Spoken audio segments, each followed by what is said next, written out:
43차시 직선의 방정식 두 번째 시간을 가져보겠습니다. 오늘은 두 개의 직선이 이루는 각의 크기, 정확히 이야기하면 예각의 크기를 알아보는 형태를 한번 찾아보도록 할 건데요. 우리가 평면에서의 직선의 방정식에서도 우리가 방향 벡터를 이용하여 두 직선의 예각의 크기, 사이각의 크기를 구한 적이 있습니다. 어떻게 했는지 한번 보도록 할까요? 지금 그림에서도 보시면 아시겠지만 G1과 G2라는 회색깔 두 직선의 사이각을 알아보고 싶은 거예요. 그럼 난 이 직선 자체의 식을 꼭 알아야 될 필요는 없어. 왜냐하면 이 두 직선의 사이각을 결정하는 건 방향 벡터가 결정할 테니까 우리는 방향 벡터만 알면 되겠다. 방향 벡터가 어떻게 생겼는지만 알아두면 될 것 같아요. 한번 보실까요? 우리가 두 벡터와 사이각 알파를 이용한 관계식은 우리가 알고 있는 게 뭐밖에 없냐면 내 적에서 두 벡터와 사이각이 등장한다는 걸 알고 있습니다. 그렇죠? 그러면 우리가 어떻게 계산했었냐면 u1이라는 벡터와 u2라는 벡터가 내적을 한 결과는 어떻게 계산했었냐면 크기 코사인인 거 기억나시죠?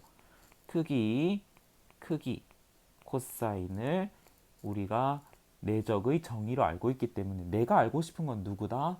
얘가 알고 싶은 거거든. 그럼 얘만 남겨두고 나머지만 정리하면 되겠네. 코사인이라고 하는 값은 어떻게 계산할 수 있냐면 크기 내적이다. 크기 내적으로 계산할 수 있고 이 값이 우리가 알고 있는 코사인 값이라면 그 각의 크기는 우리가 바로 유추해낼 수 있다 이거죠.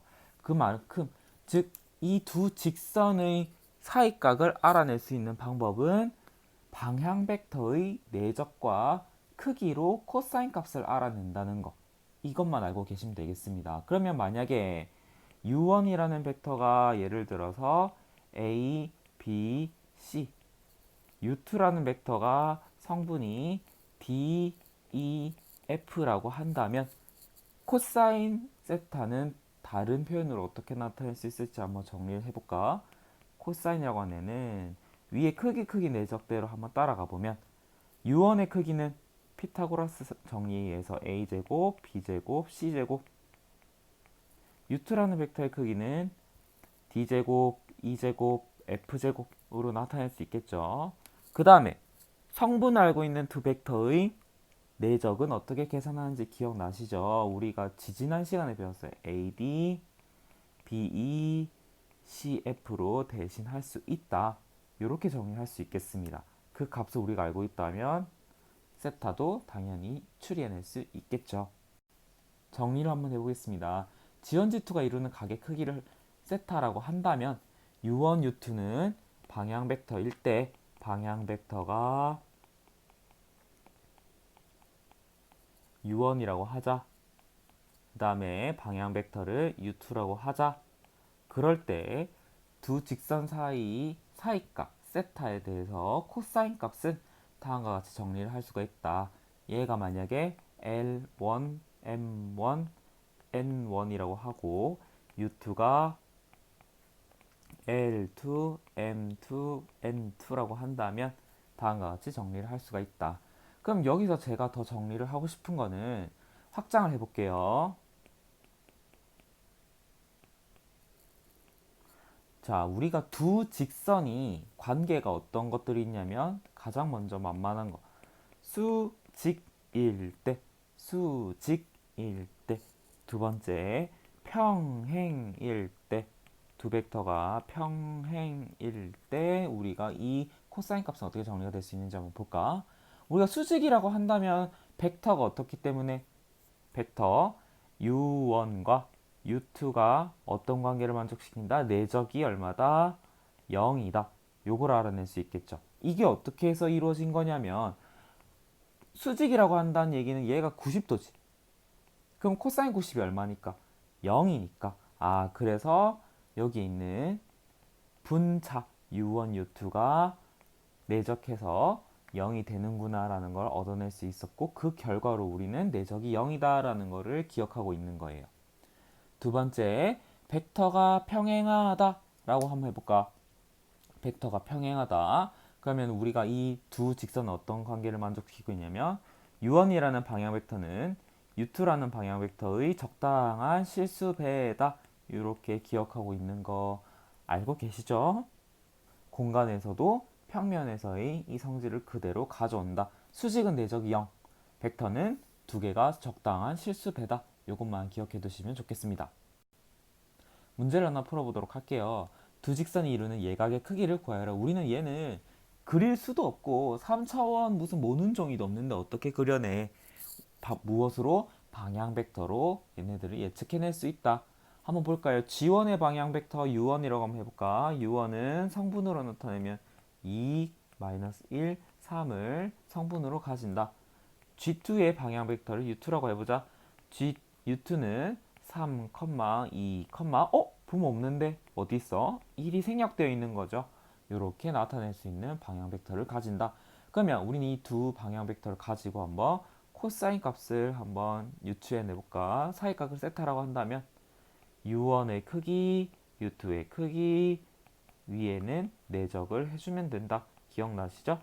U2의 값까지. 그러면 한번 계산해보자. 먼저 U1의 크기 루트 4, 1, 9. U2의 크기 9, 4, 1. 그 다음에 분자로 가보도록 하겠습니다. 2, 3은 6, 1 곱하기 2, 2, 3, 1은 3. 계산해볼게요. 분모 얼마인지 볼까? 루트 14, 루트 14, 루트 14. 나중에 14가 될 거고. 분자 갈게요. 602, 4 더하기 3, 7. 즉, 정리하면 14분의 7이네. 2분의 1이구나. 코사인 몇 도가 2분의 1이에요? 그렇죠. 60도가 답이겠다. 두 직선은 60도의 간격을 갖고 있는 직선이구나. 하나 더 해보도록 하겠습니다. 얘는 볼까요? 오른쪽 그림은 직선으로 운행하는 두 개의 지하철 노선이 다음과 같이 이렇게 간격을 벌린 채로 갖고 있다. G1, G2라고 해보자.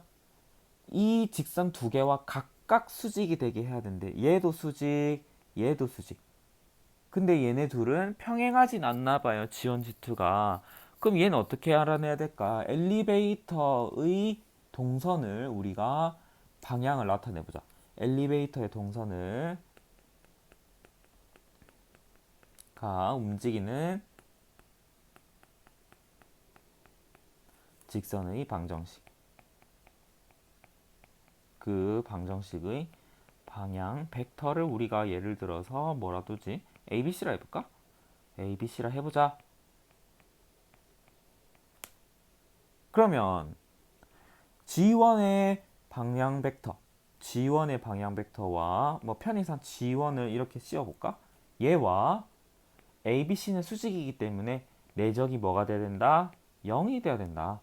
두 번째, G2랑도 수직이 돼야 된다 그랬었죠?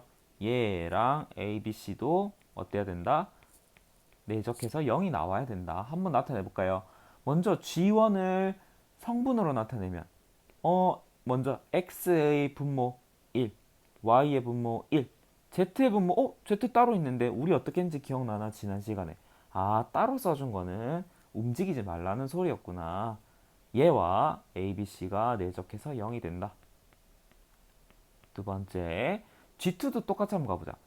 2, 3, G는 따로 있는 걸 보니 0이었나 보구나. 그 다음에 ABC를 내적한 결과가 0이구나. 이렇게 정리할 수 있겠습니다. 한번 내적해 볼까요? A 더하기 B는 얼마가 되고 0이고, 두 번째 2A 더하기 3B도 0이다. 이렇게 둘 수 있겠죠. 이해가 가시나요? 그러면 AB가 얼마인지 알아내는 게 필요할 것 같은데, AB는 얼마인지 볼까? AB. 먼저 얘를 2A, 2B는 0으로 두 배를 해서 빼보자. 빼면 B가 얼마? 0이네. 그러면 자동적으로 A도 0이구나.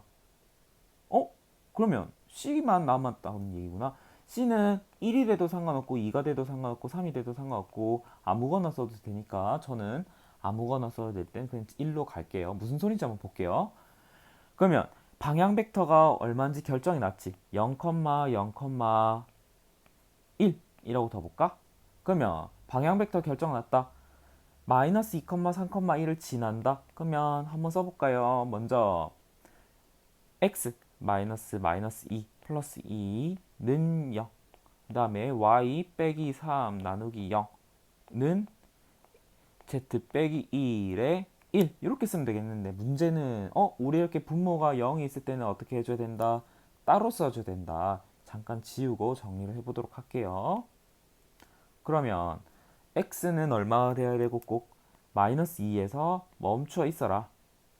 y 마이너스 3을 분모 0이 갖고 있으니까 얘도 3에서 멈춰 있어라는 소리죠. 그러면은 얘도 따로 쓸 필요 없고 얘도 따로 써야 되고 그럼 얘는 남는 게 없잖아. 이럴 때는 아무것도 안 써주셔도 돼요. z는 무엇이 돼도 상관없는 애라 했잖아. 그러니까 요렇게만 남겨두는 직선의 방정식도 있구나. 이게 정답입니다. 여러분도 이거 낯설죠 이거? 저도 되게 낯설고 진짜 간만에 봐서 당황스러운데 Z는 무엇이 돼도 상관없는 걸 그림에서도 확인할 수 있어요. 그렇죠. 아무거나 왔다 갔다 해도 돼요. 안 써도 그만이야. 근데 X는 마이너스 2에 Y는 3에 멈추어져 있어야 한다. 즉 이렇게 따로 써야 하는 애들만 이렇게 써준다면 나머지 얘는 는만 남고 나머지 쓸 게 없잖아. 그래서 안 쓰는 거거든요. 이렇게만 남겨주어도 직선의 방정식으로 가능하다. 아니면은 여기다가 추가를 시키자. g 빼기 1은 임의의 실수. 이렇게 써주면 뭐 좋지만 안 써도 임의의 값이구나 라는 걸 우리가 약속하고 있거든요. 요것만 알아두시면 되겠습니다. 문제가 좀 어려운 편에 속했어요. 복습 한번 해보시고요. 나머지 다양한 문제들은 수업 시간에 풀어보도록 하겠습니다. 오늘 여기까지 할게요.